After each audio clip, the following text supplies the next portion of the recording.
Hello, everyone. We are starting week 2, is when we started to go from the words to action. This is what we expect. And today I have a very special guest, one of the members of the ecumenical delegation, Matthias Soderbergh. We are starting a joint conversation between WCC and ACT on bringing the technical voices to explain to you how can you understand more about the negotiation and what are our expectations. So, Matthias, hello, thank you so much to take some time with us. I know you are very busy with the negotiations, trying to influence this process that is very complex.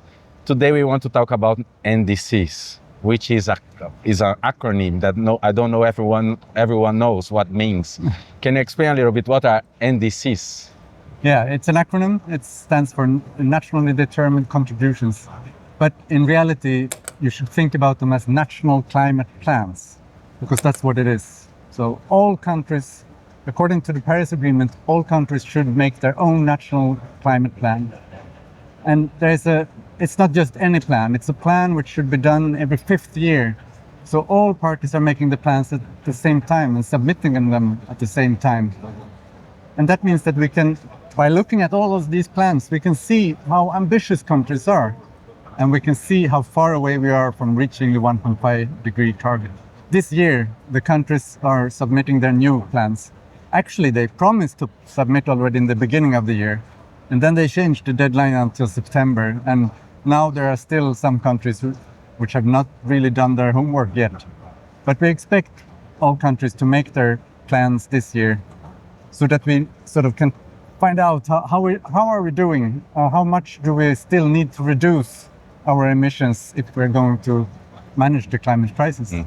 How much this week at COP can contribute so that at the end of the year, we have all these NDCs, all these climate plans fulfilled so that we can have this global perspective, as you mentioned? Well, now it becomes a bit tricky and political. In reality, we do not really talk about the plans at this COP. It's not on the agenda.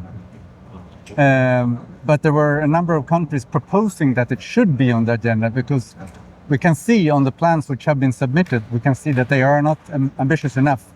We are still far away from reaching the 1.5 degree target. We are more likely to reach 2.5 degrees. And that would be a total disaster for many countries around the world. Thinking about the church's reality, and the possibility of churches to help pushing these movements so that we at least we have at the end of the year. Maybe we might not have here, but we can have at the end of the year. How can churches support this work and looking at also how can they influence the local government? I mean, in reality, the plans are just an image of what the government want to do. And that is, of course, important, because it's important when you talk with other governments. You need to be able to explain what you plan to do. But what is really mattering, that's what they are doing. They're doing, yes. And this is where the churches and the faith communities are so important. Around the world, we can push our governments, our local governments, our national governments, to do more. The climate crisis is so urgent, so we cannot just rely on what's happening in a UN body like this summit. We need to make sure that as much action is taken everywhere.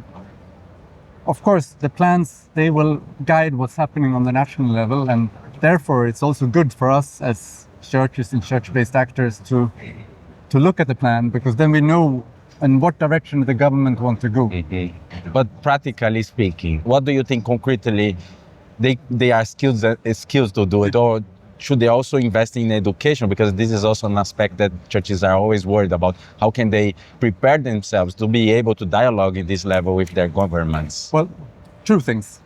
Firstly, they should consider themselves what they can do. We should all consider what we can do. In our small communities, no matter how small it is, we can always do something. So what we do in terms of preparing ourselves, adapting ourselves to the effects of climate change, what we do to reduce our own emissions, it also matters. That's one thing. The other thing is, of course, how we put pressure on politicians. And that depends on the country. There are every country has its own political culture and system. In some countries, it's easy to you can go walk up to the politician, you can send a letter to the politician, you can make a march, a demonstration and protest or make media aware of your views. In other countries, that's not an option because civil society is so oppressed controlled. somehow. Yeah. So therefore, you should always consider your own security, of course, and therefore it will depend from country to country. But if you have a chance to talk to your decision makers, if they're local, regional, or national, do it. Because they need to know what people and communities think. They need to know the worries. They need to know the concerns of the communities around the countries. We are still far away from reaching the 1.5 degree target. And that is really making it difficult to keep hope alive, because I know that if we're not maintaining the 1.5 degree target, it will have huge effect on communities around the world. It will have implications for people, families, communities who will be displaced. People will die. So from that perspective, it's difficult to be hopeful. But I still then believe that it's important that we as ecumenical family, we stay together and we keep hope alive, and we strengthen each other so that we have the energy to continue to push, because that's what we need. We need a continued push on local, regional, national, and international level. Thanks so much, Matthias, to spend some time with us. People, we are going to try to bring more of this technical voice so that we understand better the process to be able to influence more where we are and the way how we can. Okay? See you there.